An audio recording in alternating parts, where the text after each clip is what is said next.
Police, നിനക്ക് ഈ ഫോണിനകത്തോട്ടൊരു video call ചെയ്യാൻ പറ്റുമോ? മോളെ, നിനക്ക് ഈ ഫോണിലോട്ടൊരു വീഡിയോ കോൾ ചെയ്യാൻ പറ്റുമോന്ന് ഇതില്? ആ പെട്ടെന്നേ. ആ കാണാവോ?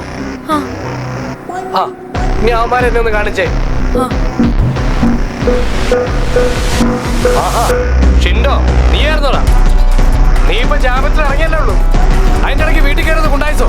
എന്താടാ സാർ, ഇവിടുത്തെ സിബി കുറച്ച് പൈസ അത് മേടിക്കാൻ സാർ. സിബി കാശുണ്ടല്ലേ, അവന്റെ മേടിക്കണം. അല്ല വീട്ടിൽ കയറുന്നത് തോന്നിയ ദിവസം കാണിക്കല്ലേ വേണ്ടത്. മേടിക്കടാ.